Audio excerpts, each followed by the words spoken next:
Bharatiya Janata party के उत्तर प्रदेश मुख्यालय में मीडिया सेंटर का उद्घाटन करने के साथ ही प्रेस वार्ता को संबोधित करते हुए मुख्यमंत्री योगी आदित्यनाथ ने कांग्रेस पर जमकर हमला बोला। मुख्यमंत्री योगी आदित्यनाथ ने कहा, दादी के गरीबी हटाओ के नारे को तोते की तरह पोता अब रट रहा है। वो कह रहे हैं लोगों की संपत्ति का सर्वे करवाएंगे, फिर उसका सुविधा अनुसार वितरण होगा। ऐसा ही इनके प्रधानमंत्री ने कहा था कि देश के संसाधनों पर पहला अधिकार एक वर्ग का है, जबकि भाजपा ने सिर्फ 4 जातियों की बात की। गरीब, युवा, महिला की बात करती है। 2004 से 2014 तक के कांग्रेस के शासन में आम जनमानस के भावनाओं को कुचलने का कुत्सित प्रयास किया। जस्टिस रंगनाथ मिश्रा कमेटी की रिपोर्ट को अपने हिसाब से लागू करने के प्रयास किए। इंडी गठबंधन जाति जनगणना की बात कर रहे हैं, ये सिर्फ आरक्षण को छिन्न भिन्न करने का कुत्सित प्रयास है। कांग्रेस हमेशा से देश में किसी भी कीमत पर सत्ता पाना चाहती है, इसीलिए वो व्यक्तिगत कानून की बात करती है, यानी शरीयत कानून की बात कर रही है, जबकि 3 तलाक को केंद्र सरकार ने खत्म करके सम्मान दिलाया। ये इंडी गठबंधन आदि आबादी का अपमान कर रही है। देश की सुरक्षा संप्रभुता के साथ ये खिलवाड़ करना चाहते हैं। ये केंद्र प्रकारेण अपनी पुराने डीएनए के कारण देश को उसी दौर में ले जाना चाहती है कि हम दूसरे दौर के मतदान में जा रहे हैं। यही कहना है कि आपका एक वोट आतंकवाद के पुराने दौर को वापस ला सकता है, जबकि एक वोट ही आपको सुरक्षा का माहौल दे सकता है। एक वोट जनता की सुरक्षा का खतरा पैदा कर सकता है। अगर इंडी को गया, कांग्रेस व उनके सहयोगी दलों के विभत्स मंशा को कतई न पूरा होने देना है। ये लोग देश में तालिबानी विध्वंस व्यवस्था को लागू करना चाहते हैं। हर मतदाता को इससे सतर्क रहना होगा। सुनिए योगी आदित्यनाथ ने क्या कहा। मित्रों, में भारतीय जनता पार्टी के कर्मठ प्रदेश अध्यक्ष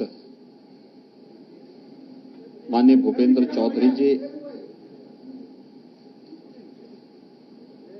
प्रदेश सरकार में मेरे सहयोगी श्री असीम अरुण जी और भारतीय जनता पार्टी की प्रदेश की मीडिया टीम की ओर से लोकसभा चुनाव 2024 की दृष्टि से प्रदेश मुख्यालय में स्थापित इस मीडिया सेंटर में आप सबका मैं हृदय से स्वागत करता हूं। हम सब जान रहे हैं, जैसे प्रदेश अध्यक्ष जी ने भी बताया है, कि लोकतंत्र के महापर्व का शंखनाद पहले ही हो चुका है। 7 चरणों में पूरे देश के अंदर लोकसभा की 543 सीटों के लिए चुनाव संपन्न होना है। 19 अप्रैल को पहले चरण के 21 राज्यों के 102 लोकसभा सीटों पर चुनाव संपन्न हो चुके हैं और जो रुझान पूरे देश से मिल रहे हैं, वह रुझान इस बात की ओर पूरे देश के ध्यान को आकर्षित करता है कि आम जनता के मन में एक ही भाव है, वह उत्तर हो, दक्षिण हो, पूरब हो, पश्चिम हो, कि फिर एक बार मोदी सरकार। प्रधानमंत्री मोदी जी ने 10 वर्ष में देश के अंदर जिसकी तस्वीर को बदली है, आम जन की तकदीर को बदलने के लिए जो एक सकारात्मक पहल किए हैं, उसके प्रति जनता का सकारात्मक रुख भारतीय जनता पार्टी के पक्ष में बिना भेदभाव के समाज के हर तबके का पूरा समर्थन और आशीर्वाद भारतीय जनता पार्टी को प्राप्त हो रहा है। द्वितीय चरण के चुनाव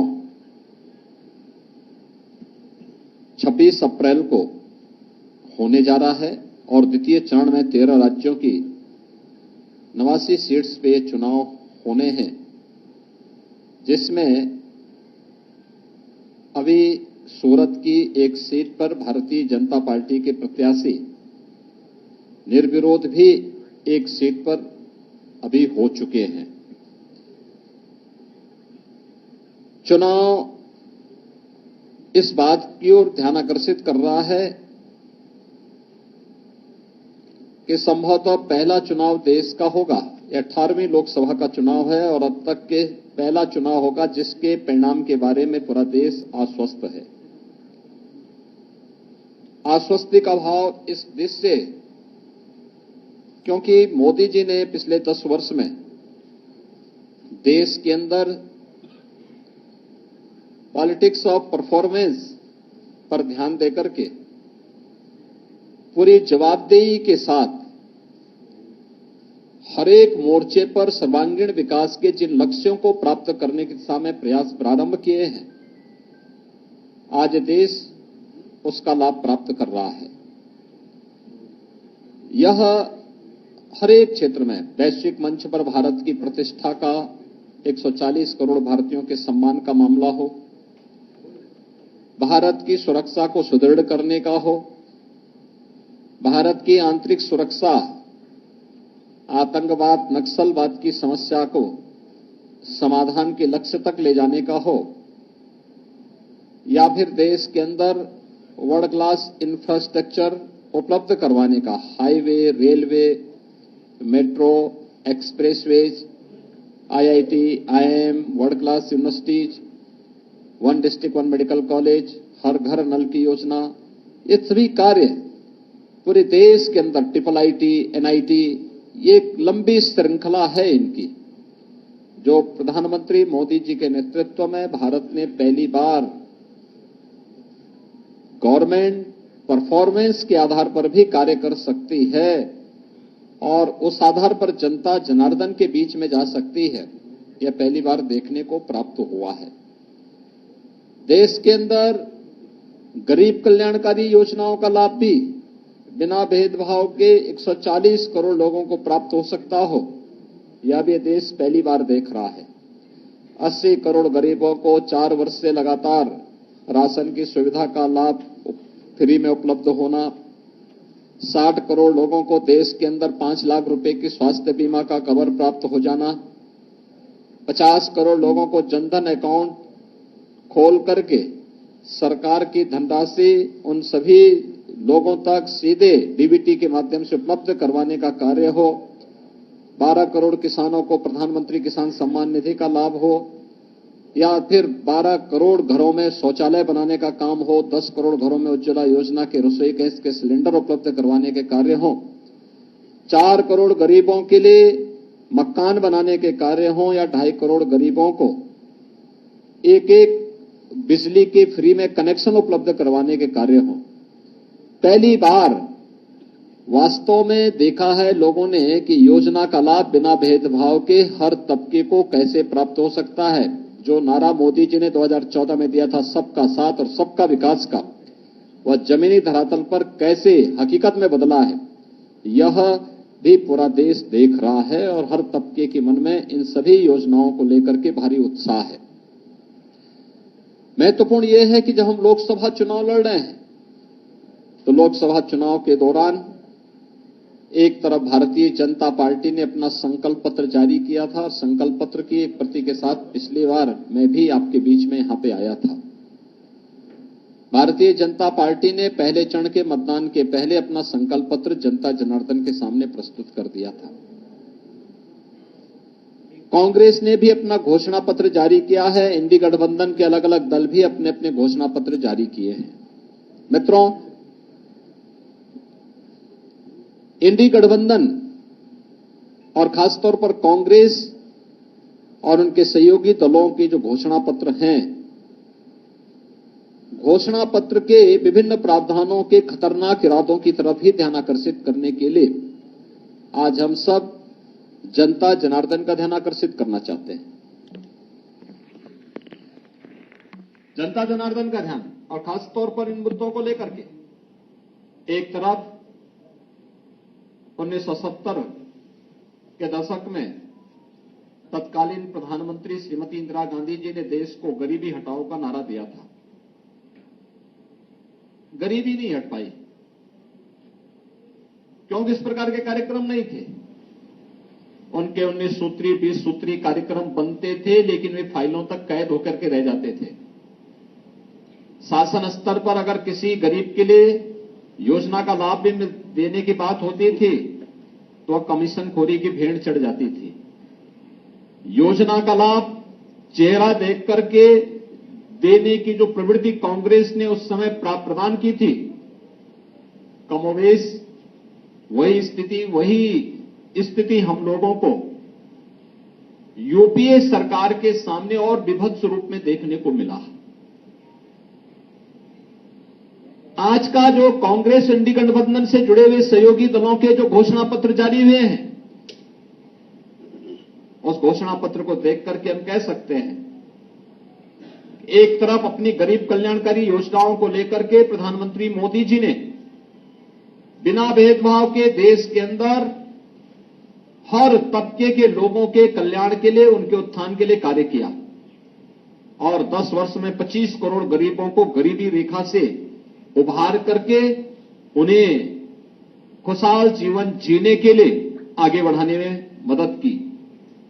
और दूसरी तरफ कोई भी इस प्रकार के प्रमाण कांग्रेस या उसके सहयोगी दल नहीं दे सकते कि जिन्होंने देश के अंदर सर्वाधिक समय तक शासन किया, आखिर इतने लंबे समय तक शासन करके 65 वर्षों से अधिक समय तक देश के अंदर शासन करने के बावजूद उनका पॉलिटिक्स परफॉर्मेंस पर आधारित क्यों नहीं बन पाया था? क्यों इनकी योजनाएं पिक एंड चूज की थी? चेहरा देख करके योजनाओं का लाभ देने का कार्य क्यों? और खासतौर पर अब दादी के दिए गए नारे को पोते के द्वारा किस प्रकार से तोता रटंत की जा रही है कि हम एक झटके में गरीबी हटाएंगे, और गरीबी कैसे हटाएंगे इसका अगर आपको उनके घोषणा पत्र में देखना हो तो यह खतरनाक इरादा भी है और हास्यास्पद भी है। वो कह रहे हैं कि हम संपत्ति, लोगों की संपत्ति का सर्वे करवाएंगे और संपत्ति सर्वे करके फिर उस संपत्ति को अपने अनुसार फिर उसका बंदर बांट करेंगे। यानी पहले देश के संसाधनों पर लूटपाट। याद करिए, यूपीए सरकार के तत्कालीन प्रधानमंत्री डॉक्टर मनमोहन सिंह जी ने अपने एक अभिभाषण में इस बात का उल्लेख किया था कि देश के संसाधनों पर पहला अधिकार मुसलमानों का है। हमारा कहना है देश के अंदर भारतीय जनता पार्टी ने 4 जातियों की बात की। गरीब है, किसान है, युवा है और महिला है। इसमें किसी जाति की बात नहीं की है, किसी मत और मजहब की बात नहीं की है। जो गरीब है उसको शासन का हिस्सा मिलना चाहिए, युवा है उसकी आजीविका की व्यवस्था होनी चाहिए, महिला है उसके स्वावलंबन के लिए कार्य किए जाने चाहिए, अन्नदाता किसान वह किसी भी जाति मत मजहब वर्ग का है उसको सम्मान मिलना चाहिए। ये भारतीय जनता पार्टी जहां इसकी बात करती है, वहीं कांग्रेस कहां से प्रारंभ कर रही है? वह संपत्ति का सर्वे करवाएगी, संपत्ति का सर्वे करके फिर उसका बंदर बांट करेगी। यानी अपनी पुरानी उस प्रवृत्ति में कहां लेके जा रहे हैं कि पहला अधिकार किसका है, और फिर वहीं से उनकी शुरुआत हो रही है। इसके लिए वह जातीय जनगणना को आधार बना रहे हैं। 65 वर्षों तक शासन किए, एससी, एसटी, ओबीसी और अन्य जातियों को इन्होंने उनका अधिकार नहीं दिया, उससे उन्हें वंचित किया। और याद करिए 2004 से 2014 के बीच के कांग्रेस के शासनकाल को, जब उन्होंने उस समय लक्षित हिंसा विधेयक लाने का कुत्सित प्रयास किया था। बहुसंख्यक समाज की भावनाओं को कुचलने के लिए, उनकी अभिव्यक्ति की स्वतंत्रता को दबाने के लिए एक कुत्सित प्रयास किया था। भारतीय जनता पार्टी के भारी विरोध के कारण वह उस विधेयक को पास नहीं कर पाए थे। भारत के प्रति इनकी मानसिकता क्या है? और इसके बाद इन्होंने अनुसूचित जाति, अनुसूचित जनजाति और पिछड़ी जाति के हकों पर डकैती डाल करके उनके आरक्षण में भी किस प्रकार से घुसपैठ करने का प्रयास किया था।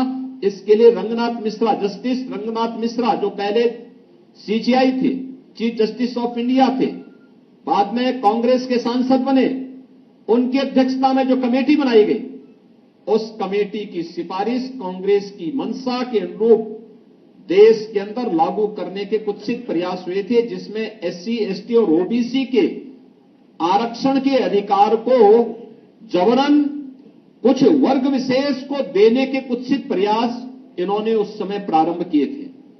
और फिर सच्चर कमेटी की रिपोर्ट में भी दलितों के, अनुसूचित जाति जनजाति के आरक्षण में घुसपैठ करके एक हिस्सा इसको भी मुस्लिम वर्ग को जबरन देने के कुत्सित प्रयास किए गए थे, जिसका उस समय भारी विरोध हुआ था। यानी कांग्रेस की मंशा क्या है? कांग्रेस की मंशा और इंडी गठबंधन का मंशा है अनुसूचित जाति, जनजाति और पिछड़ी जाति के अधिकारों पर डकैती डालना, और इसके लिए वे सरकार में आना चाहते हैं, इसके लिए जातीय जनगणना कराना चाहते हैं। इसके आधार पर समाज को पहले जातीय जनगणना के आधार पर बहुसंख्यक समाज को आपस सामाजिक ताने बाने को छिन्न भिन्न करने का प्रयास करेंगे, आपस में विभाजित करेंगे, और फिर उसके बाद उनके आरक्षण के अधिकार में जबरन उसका बंदरबांट करने का काम भी इनके द्वारा करने का प्रयास होने जा रहा है। और यह एक खतरनाक इरादा इनके द्वारा अपने इस जो है घोषणा पत्र में इनके द्वारा करने का कुत्सित प्रयास प्रारंभ हुआ है। हम सब इस बात को जानते हैं कि कांग्रेस की मंशा हमेशा सत्ता एन प्रकारेण सत्ता प्राप्त करनी रही है। वे देश की कीमत पे सत्ता चाहते हैं और देश की कीमत पर उन्हें सत्ता चाहिए। इसके लिए महिलाओं पर बर्बर अत्याचार करने वाली तालिबानी प्रवृत्ति को भारत के अंदर लागू करना चाहते हैं। यानी व्यक्तिगत कानून को कांग्रेस सत्ता में आने के बाद लागू करने की बात करती है। यानी 3 तलाकी को प्रथा से भारतीय जनता पार्टी की मोदी जी के नेतृत्व की सरकार ने देश की आधी आबादी को इसको प्रथा से मुक्त किया, उससे स्वतंत्रता दी। कांग्रेस उसका समर्थन करती है। यानी व्यक्तिगत कानून देश के अंदर हम कहते हैं 2 प्रधान 2 विधान 2 निशान नहीं चल सकते। इसके लिए 1953 में डॉक्टर श्यामा प्रसाद मुखर्जी जी ने अपना बलिदान दिया था। लेकिन कांग्रेस देश के अंदर व्यक्तिगत कानून लागू करके शरिया कानून लागू करना चाहती है, तालिबानी विध्वंस का समर्थन करना चाहती है। और ये जो कांग्रेस की मंशा है या इंडी गठबंधन की मंशा है, या आधी आबादी का अपमान तो करती ही है, एक खतरनाक इरादे की ओर भी देश का ध्यान आकर्षित करती है। ये जो 2-3 कुछ ये जो महत्वपूर्ण जो देश के सुरक्षा से जुड़े हुए, देश की संप्रभुता से जुड़े हुए, आधी आबादी की गरिमा से जुड़े हुए महत्वपूर्ण मुद्दे हैं, उनमें कांग्रेस की मंशा स्पष्ट उजागर होती है कि उनका इरादा देश के प्रति अच्छा नहीं है। वे एन प्रकारेण अपने उस पुराने डीएनए के अनुसार फिर से कार्य करने का प्रयास कर रहे हैं, जिसके कारण 1947 में देश का विभाजन हुआ था, जिसके कारण देश लगातार आतंकवाद, उग्रवाद और अलगाववाद की चपेट में आया था, जिनके उस डीएनए के कारण देश के अंदर सभी संस्थाएं भ्रष्टाचार के आकंठ में डूबी थी। एक अविश्वास का माहौल देश के अंदर खड़ा हो गया था। कांग्रेस इस देश को फिर से उधर ही ले जाना चाहती है। और आज इसीलिए जब लोकसभा चुनाव के हम द्वितीय चरण के लिए मतदान की ओर जाना चाहते हैं, तब मैं प्रदेश और देश के मतदाताओं से अपील करना चाहूंगा कि देश यानी जीवन आपका है, सुरक्षा आपकी है, देश आपका है, वोट भी आपका है। आपका एक वोट आतंकवाद की तरफ भी, आतंकवाद के पुराने दौर को वापस ला सकता है अगर गलत दिशा में गया। और आपका एक वोट भारतीय जनता पार्टी के पक्ष में जाने का मतलब आतंकवाद को सीमा पार ही निपटाने की जो भारतीय जनता पार्टी और हमारी मंशा है और जिस पर हम लोगों ने पूरी ईमानदारी के साथ काम किया है, भारतीय जनता पार्टी उस अभियान के साथ आगे बढ़ रही है। एक वोट जनता जनार्दन की सुरक्षा के लिए खतरा पैदा कर सकता है अगर गलत दिशा में गया, लेकिन भारतीय जनता पार्टी को प्राप्त होने वाला एक वोट वह उनकी सुरक्षा की पुख्ता व्यवस्था करता है। भारतीय जनता पार्टी को पड़ने वाला एक वोट हर व्यक्ति के सुरक्षा, सुशासन और संप्रभुता को ध्यान में रख करके भारत को एक विकसित भारत के रूप में स्थापित करने की मंशा के साथ आत्मनिर्भर भारत और विकसित भारत के रूप में स्थापित करने की संकल्पना को आगे बढ़ाता है। और आज इसीलिए हम लोग देश और प्रदेश के मतदाताओं से यही अपील करेंगे कि वे कांग्रेस और उनके सहयोगी दलों की विभत्स मंशा को, कुत्सित मंशा को कतई सफल न होने दें, क्योंकि यह न केवल अनुसूचित जाति, जनजाति,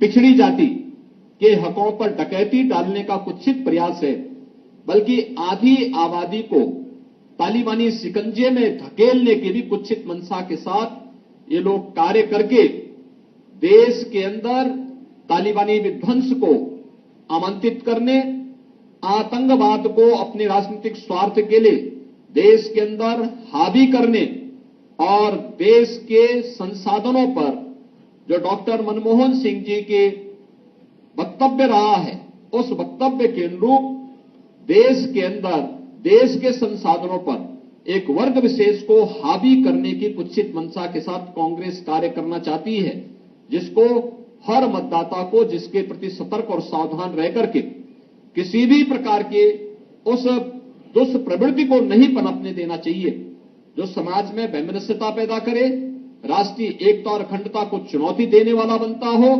भारत की आत्मनिर्भर भारत और विकसित भारत की संकल्पना में बैरियर का कार्य करता हो। हमें उस प्रकार की किसी भी प्रवृत्ति को आगे नहीं बढ़ने देना चाहिए और इसके लिए मतदाताओं ने अब तक 2014, 2017, 2019 और 2022 में प्रधानमंत्री मोदी जी के कार्यों को लेकर, उनके पॉलिटिक्स ऑफ परफॉर्मेंस को लेकर अब तक जो अपना आशीर्वाद दिया है, यही आशीर्वाद जनता जनार्दन का मोदी जी के प्रति और भारतीय जनता पार्टी के प्रत्याशियों के प्रति बना रहेगा। यह हमें पूरा विश्वास है और कांग्रेस को उसके घोषणा पत्र और उसके मंशा के अनुरूप पूरी तरह कांग्रेस और इंडी गठबंधन को खारिज करने का कार्य भी देश का मतदाता करेगा। अब इसमें कोई संदेह नहीं है। धन्यवाद जी।